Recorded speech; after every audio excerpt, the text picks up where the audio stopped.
Silakan, ada pandangan-pandangan, pertanyaan, diskusi dan sebagainya. Ya, Pak Ali.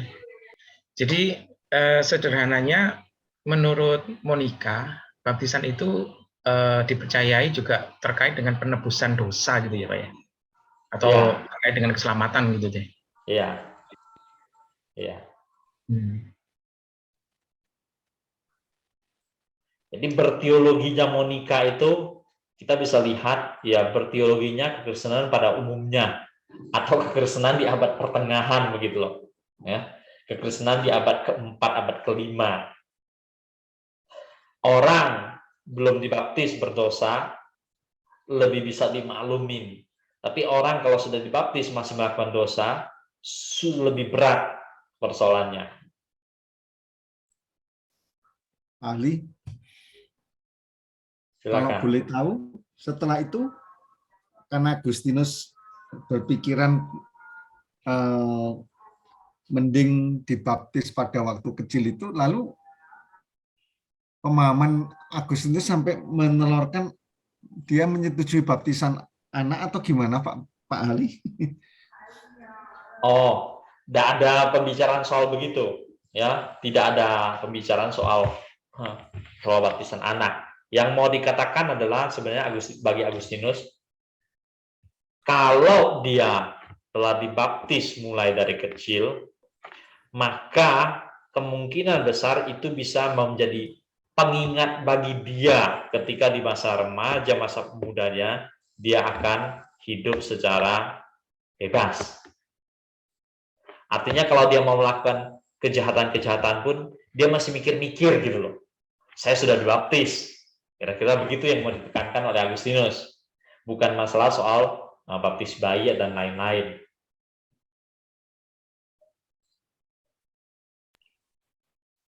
Iya. Saya Pak Ali. Iya.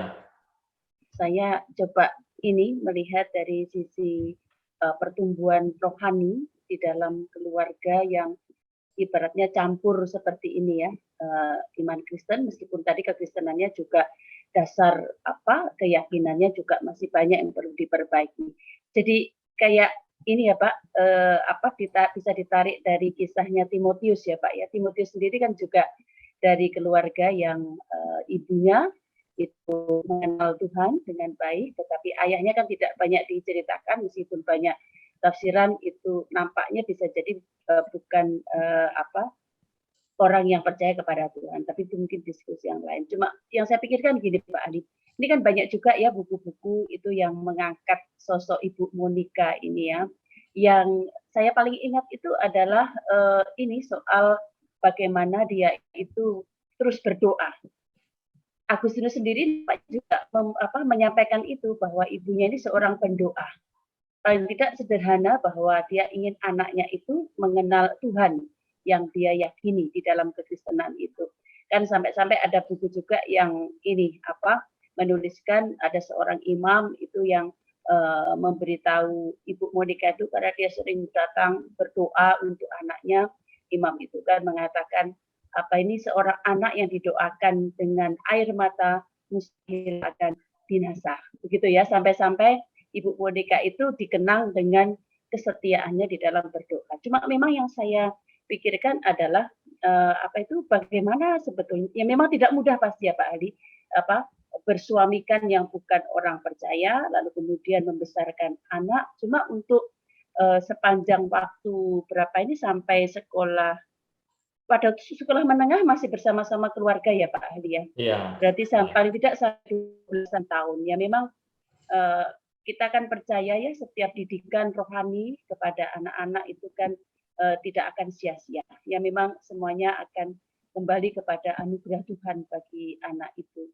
Cuman ya ini memang betapa pentingnya sebetulnya sosok seorang entah ibu atau ayah di dalam keluarga yang berbeda itu bagaimana tekun untuk membimbing anak-anaknya. Ya, itu Pak Ali. Ya, terima kasih.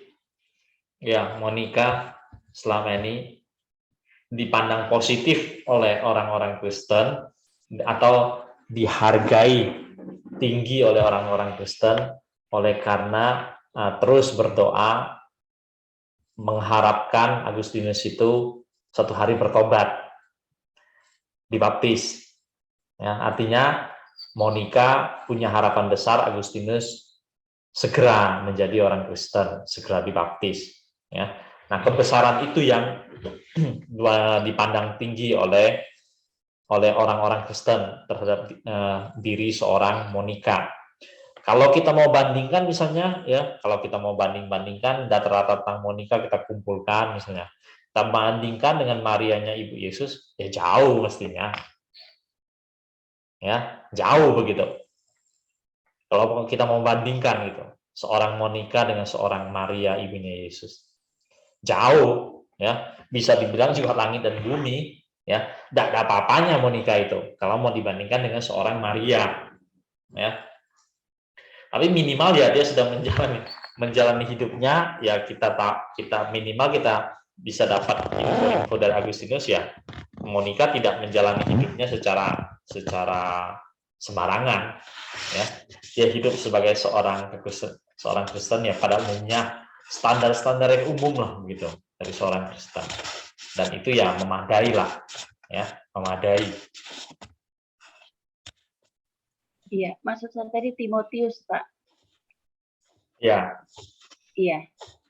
Timotius agak ruwet sedikit, karena Ya. Timotius menurut saya dia punya keistimewaan yang lebih dibanding Agustinus. Ya, Timotius punya keistimewaan yang lebih, artinya apa? Minimal dia punya ibu dan nenek, ya, punya ibu dan nenek yang tampaknya, kalau dalam gambaran sedikit dari surat Paulus, tampaknya ibu dan neneknya itu orang Kristen yang lumayan, ya, akan jauh lebih baik dibanding seorang Monica, ya. Jadi dalam hal ini Timotius punya latar belakang yang lebih kondusif, lebih menguntungkan bagi pertumbuhan iman seorang manusia atau bagi perjalanan keagamaan seorang manusia, ya. Dalam hal ini terus terang ya Timotius lebih istimewa, keluarga Timotius lebih istimewa, walaupun ayahnya tetap hampir sama dengan Agustinus, bukan orang percaya. Pak, tapi Pak Hari, tapi apapun juga kita melihat ternyata pada masa itu jemaat awam, katakanlah Monica itu tidak bagaimana orang biasa ya, tetapi dia bisa memahami teologi atau doktrin-doktrin sehingga dia berpikir tentang baptisan itu, Pak. Baptiskan anaknya, dan kalau anaknya tidak dibaptis dari kecil itu dia bersyukur misalnya. Itu kan teologi, ada teologi di baliknya, Pak. Dewasa baru dibaptis sehingga seolah-olah ya wes dosanya waktu itu bisa dimaklumi waktu dosa masih kecil. Itu kan sudah berteologi, Pak. Artinya orang awam pun seperti seorang ibu rumah tangga pun punya pegangan, punya pemahaman yang cukup kuat, Pak. Walaupun itu kita lepas dari salah benarnya, Pak. Ya, ya, tetap ya semua orang yang berteologi, kita mau katakan begitu, entah orang menyadarinya atau tidak, entah orang mengakuinya atau tidak, dan juga faktor lainnya itu soal teologinya benar atau teologinya melenceng begitu, ya. Kalau orang itu menjalani dengan setia, kalau dia dibarengi lagi dengan teologi yang benar, ya alangkah baiknya, ya betapa bersyukurnya kita bisa begitu kan.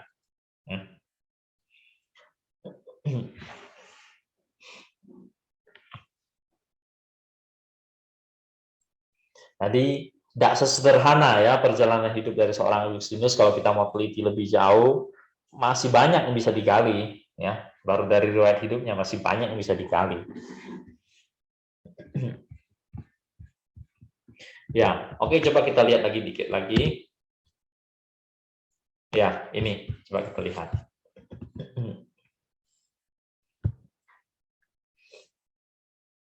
Jadi setelah Agustinus selesai dari studinya, ya, dia selesai dari studinya, dia balik ke kampung halamannya atau kota asalnya, Tagaste. Terus di situ dia sempat mengajar, ya. Ajar dia 2 tahun. di kota asalnya. Setelah mengajar menjalani 2 tahun, dia pindah ke kota Kartago, tempat dia studi perguruan tinggi. Dan di sini kita melihat cukup lama dia mengajar. Ya, sampai 9 tahun, bukan waktu yang singkat. Ya. Nah, sambil dia mulai menjalani karirnya atau menjalani pekerjaannya, ya dia membaca semakin luas. Dulunya dia membaca misalnya Cicero, waktu kuliah dia membaca Cicero. Cicero itu tentang hikmat, tentang filsafat, tentang hidup yang berhikmat dalam bahasa Latin. Cicero terkenal sebagai seorang yang ahli pidato gitu. Ya. Nah, belakangan hari setelah Agustinus tamat dari perguruan tinggi, dia mengajar. Sambil mengajar dia juga baca lagi bahan-bahan lain. Ya, dicatat bahwa salah satu bahan lagi adalah bahan dari Aristoteles, ya, tentang kategori-kategori. Ya. Nah, dari sini terus juga pergumulan pemikirannya terus berkembang. Di situ juga disertai dengan pergumulan spiritualnya, ya, atau pencarian hidupnya, pencarian spiritualnya juga terus berkembang di situ.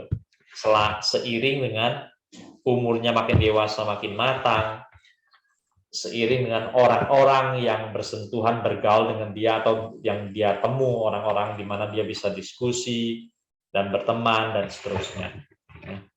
Nah, setelah di Kartago dikatakan belakangan dia berpindah ke Roma. Ya, nah, kalau dari Kartago ke Roma itu berarti nyebrang lautan. Bukan hanya nyebrang lautan, pergi ke benua lain. Ya, dan tentunya Kartago sendiri sudah merupakan kota yang besar. Sekarang ke Roma, ke Eropa lebih besar lagi, ya, lebih mendekati pusat dari kekaisaran Romawi. Ya, ke sana dia. Sana dia mengajar. Ya. Di sana mengajar, lama-lama dia juga tidak tahan. Dia lihat banyak juga yang ngaco-ngaco siswanya, ya, ngaco siswanya. Tak tahan dihadapin juga kelakuan siswanya di situ. Akhirnya dari Roma dia pindah ke Milan, ya, kota lain yang tidak terlalu jauh dari Roma. Dan tampaknya waktu itu Milan merupakan kota yang besar. Ya, kemungkinan Milan waktu itu lebih besar dari kota Roma. Ya, pada zamannya Agustinus. Nah, di sana Agustinus kemudian mengajar. Dan yang penting lagi juga adalah di Milan nantinya Agustinus itu bertobat. Ya, di kota Milan ini akhirnya dia bertobat. Jadi dikatakan Agustinus itu bertemu dengan beberapa orang. Mereka ceritakan pada dia tentang pertobatan-pertobatan orang Kristen, tokoh-tokoh yang besar di masyarakat pada masa itu. Ya. Dan mereka bahkan digambarkan meninggalkan segala pekerjaan duniawinya, ya, segala pekerjaan jabatan, harta bendanya, dan menjalani hidup. Banyakkan modalnya adalah membiara seperti itu. Nah, Agustinus salah satu hal yang membuat dia tidak terlalu tertarik dengan kekristenan adalah karena Agustinus melihat bahwa kitab-kitab Perjanjian Lama itu selain susah dipahami, kitab-kitab Perjanjian Lama itu tampaknya tidak menarik. Kitab-kitab Perjanjian Lama tidak menarik, begitu loh. Ya. Lebih menarik bacaan-bacaan yang umum seperti karya-karya filsafat dari Cicero, karya-karya filsafat dari Agustinus, atau pemikiran dari orang Manikeisme. Itu lebih menarik bagi Agustinus. Ya. Sementara Perjanjian Lama dia melihat tidak menarik. Ya. Nah, Bapak Ibu Saudara sekalian, di sini kita harus sadari satu hal juga, bahwa kemungkinan besar yang dimaksud dengan Perjanjian Lama yang dipahami Agustinus itu adalah kisah-kisah Perjanjian Lama, terutama dari Mazmur. Ya, dari Mazmur. Tapi secara umum kita tahu bahwa tulisan-tulisan dalam Perjanjian Lama itu genre-nya bukan filsafat. Ya. Jenis sastra tulisan Perjanjian Lama itu cenderung bukan filsafat. Ya. Model model genre yang dalam Alkitab yang mirip dengan filsafat itu adalah tulisan-tulisan Rasul Paulus. Ya, tulisan-tulisan Rasul Paulus itu model genre-nya bisa mendekati filsafat. Ya, tapi kalau Perjanjian Lama pada umumnya enggak. Ya. Nah, Agustinus salah satunya membuat dia memandang remeh iman Kristen atau dia tidak tertarik dengan iman Kristen adalah karena dia melihat Perjanjian Lama itu tidak menarik. Ya. Kalah dibandingkan tulisan-tulisan dalam bahasa Latin ya dari para filsuf. Tidak tertarik dia. Tapi belakangan hari Agustinus di Milan dia berkenalan seorang namanya Ambrosius. Ya. Ambrosius seorang imam juga seorang uskup, ya, orang yang ya pada zaman itu akan terus berkhotbah setiap hari Minggu di tempat di mana dia menjadi imam atau tempat di mana dia mengembalakan. Jadi Agustinus mulai senang dengan uraian-uraian dari Ambrosius. Ya.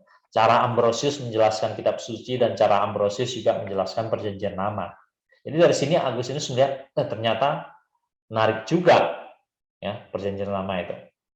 Ketika seorang Ambrosius berkhotbah, seorang Ambrosius menguraikan atau ketika diskusi menjawab pada Agustinus, dia melihat menarik juga ini. Ya. Nah, Ambrosius sendiri juga seorang yang pengalaman hidupnya menarik bagi Agustinus. Digambarkan bahwa Ambrosius itu sebenarnya seorang pejabat, ya, pejabat tinggi dari Kaisaran Romawi. Terus dia pernah menghadiri pemilihan uskup, ya, pemilihan uskup di Milan. Ketika terjadi pemilihan uskup di Milan, ya, di sana ada ketidaksepakatan di antara orang-orang Kristen dalam memilih uskup. Jadi tidak terpilih ya dalam pemilihan uskup itu. Akhirnya malah dalam kesimpang siuran tidak terpilihnya uskup itu, di mana Ambrosius hadir, dan Ambrosius itu hanya seorang Kristen biasa, seorang pejabat dan seorang Kristen biasa dan menghadiri di situ. Malah Ambrosius dipilih, ya, di tengah ketidakberhasilan memilih uskup, dia dipilih, ya, dia dipilih menjadi uskup. Lalu dikatakan bahwa Ambrosius ini melihat kenyataan seperti itu, dikatakan bahwa reaksi Ambrosius kemudian dia menerima itu. Bukan hanya itu, dia meninggalkan jabatannya di dalam pemerintahan dan dia mengabdikan dirinya sampai akhir hidupnya ya sebagai seorang imam, sebagai seorang uskup. Ya. Jadi dari sini juga ada kesaksian yang hebat, kesaksian hidup yang nyata dari seorang Ambrosius, di mana Ambrosius ini sampai dengan akhir hidupnya masih sering didengarkan oleh Agustinus, ya. Baik mendengar khotbahnya maupun berdiskusi. Ya. Ada sekian banyak orang yang dijumpai oleh Agustinus. Sampai pada akhirnya nanti dia menuju pada titik pertobatan.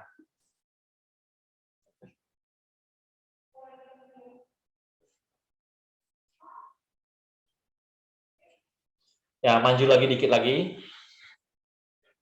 Jadi Agustinus nantinya untuk detail pertobatan nanti kita akan pelajarin pas di bagian yang sampai di bab 7 dan 8 itu ya. Detail-detail pertobatannya kita akan analisa lebih jauh. Tapi sekarang kita lihat gambaran besar dari perjalanan hidup Agustinus. Jadi di Milan lah, di kota Milan lah Agustinus bertobat. Ya. Dan ketika Agustinus bertobat di kota Milan itu, dia juga pada waktu itu sedang bergumul, dan di tengah-tengah pergumulannya itu dia ditemani oleh temannya, seorang teman dekatnya. Dan teman dekatnya juga hampir bersamaan waktunya dengan detik-detik itu juga bertobat. Ya, jadi dua orang mereka gitu. Dan langkah-langkah berikutnya adalah bahwa kalau sudah bertobat itu, pada zaman itu pembelajaran sih tidak sederhana, ya, makan waktu cukup lama, tidak katekisasi, ya. Tidak soal seminggu, 2 minggu, atau 3 bulan, ya. Zaman itu rata-rata bisa setahun sampai 2 tahun pembelajaran yang model-model seperti katekisasi, ya. Nah, nanti kita akan lihat sedikit waktu di pertemuan yang 13 itu pengajaran kepada calon jemaat, bakal calon jemaat, ya. Agustinus bertobat di kota Milan bersama juga seorang teman dekatnya. Berita ini merupakan kabar yang sangat membahagiakan seorang Monica. Ya. Pada akhirnya anaknya yang lama dia harap-harapkan untuk menjadi orang Kristen, ya pada akhirnya dia menjadi orang Kristen. Jadi ketika pada waktu nanti setelah belajar Agustinus dibaptis, pada waktu itu Monica masih sempat untuk melihat langsung. Masih melihat langsung Agustinus dibaptis, bahkan juga cucunya dibaptis, ya, pada hari yang bersamaan. Dan setelah dibaptis, Monica masih hidup ya 1 tahun lagi, ya. Setelah itu baru meninggal. Nah, ini kita perlu tahu juga ada satu hal tadi saya lewat, yaitu ketika dari Kartago Agustinus mau berpindah ke kota Roma, mengajar berpindah ke kota Roma. Sebenarnya di situ dikatakan Monica tidak setuju anaknya itu pergi ke Roma, ya, tidak tahu pertimbangannya apa, apakah terlalu jauh kah, ya dia lebih tetap senang anaknya berada di Tagaste ataupun Kartago, tapi tidak menyetujui Agustinus pindah ke Roma dan kemudian ke Milan, ya. Tapi kita lihat disitulah perjalanan Agustinus. Dan justru ke sanalah dan di sanalah di Milanlah seorang Agustinus sampai pada titik pergumulan perjalanan spiritual yang terakhir, yaitu pertobatan. Ya, di tempat yang tidak disetujui oleh orang tuanya untuk dia pergi dan bekerja di sana.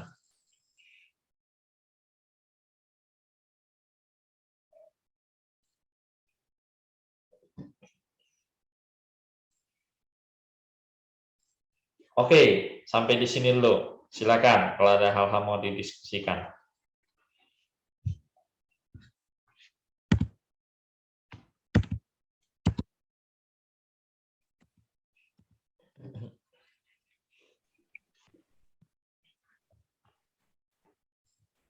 Iya, saya Pak Ali. Ya. Tertarik saja dengan bagaimana kemudian dia dituntun kepada imam Kristen ya Pak Ali. Itu dia dari awal kan memang suka belajar filsafat gitu ya. Dia suka mencari hikmat. Dan ternyata Tuhan mempertemukan dengan seseorang yang menolong dia untuk melihat kedalaman hikmat di dalam kitab suci yang sebetulnya kan dia tahu kitab suci, dan bahkan tadi sempat dia coba lihat, pelajari, tapi dia kan tidak tertarik dengan itu, sampai kemudian Tuhan pakai kan, dia kan disebut sebagai pengagumnya Ambrosius ini ya Pak, karena yaitu sama-sama punya kemampuan di dalam berfilsafat. Apakah itu juga bisa menolong kita mungkin ya hari ini? Itu jemaat punya jalan masing-masing, tetapi intinya sama, bagaimana berjumpa dengan Tuhan melalui pembelajaran kitab suci. Nah, saya pikir seperti itu Pak Ali. Ya, terima kasih. Ya, memang ya kalau kita mau bagi manusia atas kategori-kategori yang mendekati model Agustinus ini bisa juga, kita bisa katakan ya mungkin seorang dia kaum intelektual yang perjalanan hidupnya sampai pada pertobatan. Dan kita mungkin juga bisa bagi lagi seorang yang secara intelektual biasa-biasa, masyarakat pada umumnya dalam perjalanan spiritualnya sampai 1 hari bertobat. Bisa berbeda-beda pengalamannya toh. Ya. Karena juga pergumulan hidup masing-masing orang dari kecil sampai besar kan berbeda. Ya. Mungkin ada orang dari kecil terus sakit-sakitan, ya. terus berjalan makin besar sampai satu hari bertobat. Ada orang lahirkan besar dalam keluarga yang susah terus, ya. Nah, secara ekonomi terus susah terus sampai besar sampai satu hari ya bertobat. Ya. Ada orang yang seperti Agustinus, pendidikannya tinggi, terus bergumul secara intelektual juga secara spiritual sampai satu hari bertobat. Atau mungkin juga nanti ada orang lain kita amati, misalnya orang yang hidupnya berkecukupan terus dari kecil, kaya raya, terus menjalani hidupnya ya secara hedonis, ya, menikmati hidupnya, terus di situ juga dia menjalani pergumulan hidup sampai satu hari bertobat.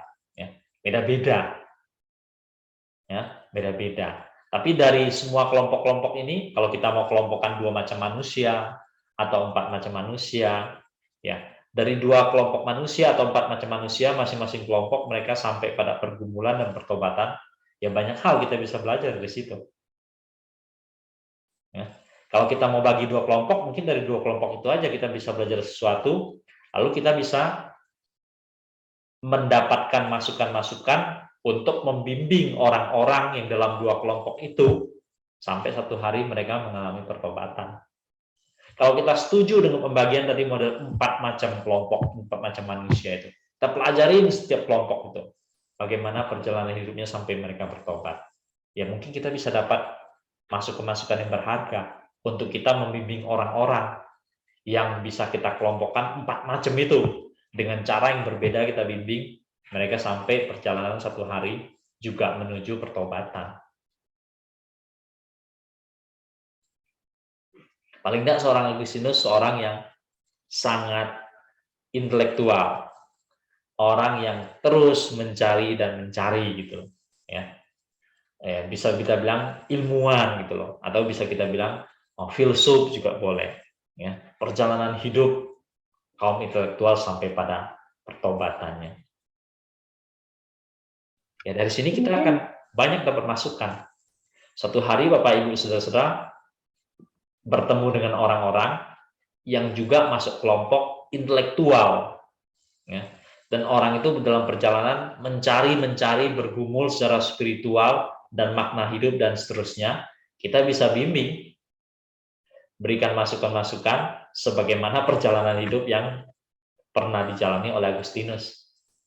Ya, siapa tahu dari situ ya orang itu dibawa kepada Tuhan.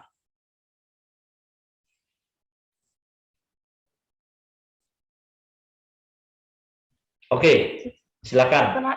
Setelah itu Pak Ali, Agustinus apakah kalau kita lihat latar belakang pendidikannya tadi kan memang dia tidak belajar teologi kan ya Pak Ali, dia lebih kepada filsafat. Lalu bagaimana dia membangun teologianya? Apakah ada apakah dia memasuki atau memahami kitab suci itu berdasarkan yaitu tadi filsafatnya itu tadi dia suka dengan tulisan-tulisan Paulus, ataukah ada dia kemudian melanjutkan belajar lagi atau bagaimana pada waktu itu? Ya, ini pertanyaan yang menarik juga, ya. Cuman pertanyaan ini banyak muncul dari kekinian kita. Kekinian kita coba memahami masa itu, ya. Jadi yang jelas adalah di dalam tulisan orang-orang tentang hidup Agustinus maupun tulisan Agustinus sendiri tidak ada petunjuk bahwa dia pernah belajar sekolah khusus berkaitan dengan dalam tanda petik sekolah teologia, ya. Dalam tanda petik sekolah teologi tidak ada petunjuk itu sama sekali, ya. Dan tidak ada kelihatannya di daerah dekat Agustinus sana ataupun tempat lain di mana di situ ada sekolah teologi, tidak ada petunjuk itu sama sekali. Jadi bagaimana Agustinus pada akhirnya bisa menjadi ya seorang yang melayani, berkhotbah, menulis dan seterusnya? Secara praktis kita hanya bisa mengatakan itu dari pembelajaran dia sendiri dan perenungan dia sendiri, ya. Ditambah dengan dulunya dia punya modal dasar yaitu pernah sekolah, tapi sekolah yang umum, ya, sekolah yang umum, perguruan tinggi dalam bidang yang umum, bukan teologi ya maksudnya, ya. Jadi dia tidak pernah mengecap khusus pendidikan teologi, ya. Dalam tanda petik Agustinus juga tidak pernah ikut PA gitu loh, atau juga tidak pernah ikut sekolah Alkitab malam. Ya, kalau kita mau kembangkan lebih jauh kan, sekolah Alkitab malam kan mestinya lebih keren dibanding PA, ya, atau dibanding KTB gitu loh. Sekolah Alkitab malam pun tidak ada, ya, tidak pernah dia. Tapi dia bisa menjadi seorang yang besar sekali, ya, berkhotbah, menguraikan kitab suci, menafsirkan kitab suci, dan juga menulis karya-karya teologi yang tidak sedikit. Ya. Hasil pembelajaran sendiri, kita hanya bisa katakan begitu. Ya. Jadi apa yang penting dua, yaitu dia pernah mengecap pendidikan tinggi, yang umum, yang bukan teologi. Kedua, ya dia mempelajari, mendalaminya sendiri.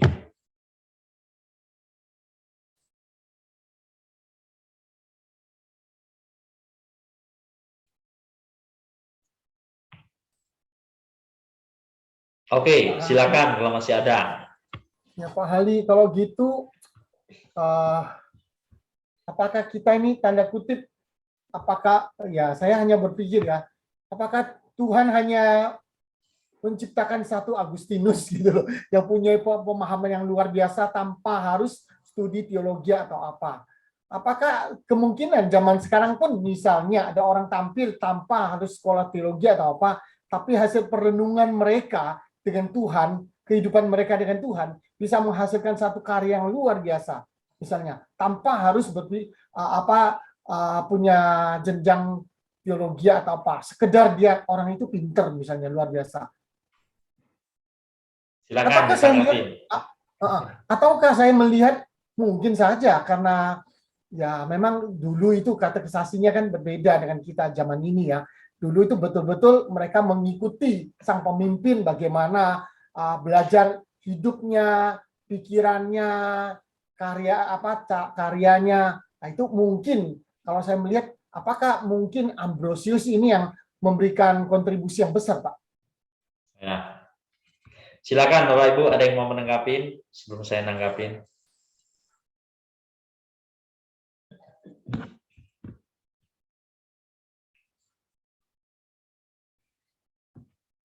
Kalau saya melihatnya begini, kita belum cukup banyak mengenal tokoh-tokoh lain di luar Agustinus.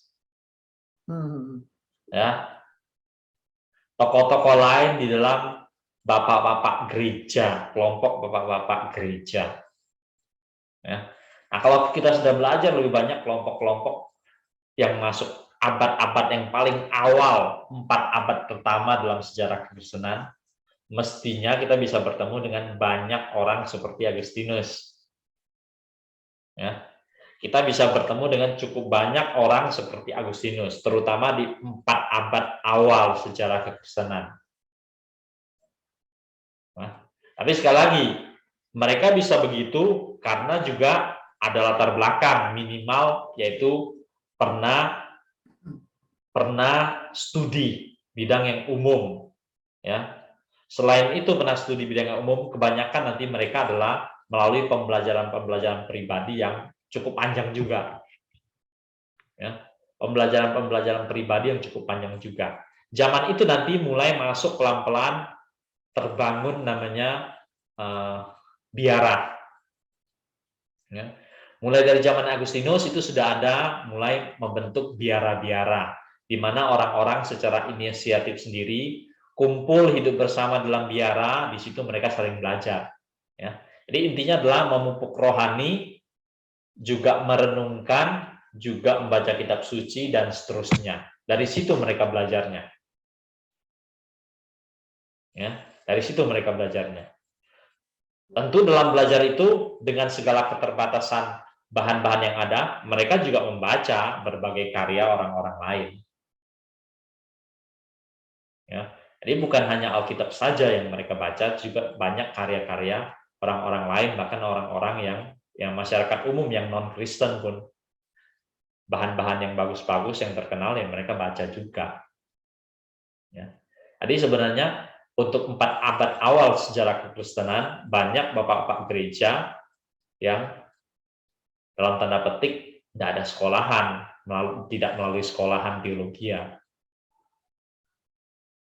Tapi mereka meninggalkan banyak sekali ya karya tulis yang sangat berharga ya, dan punya pemahaman teologi yang tinggi dan mendalam. Ya, masih banyak tokoh-tokoh seperti itu. 4 abad awal sejarah kekristenan.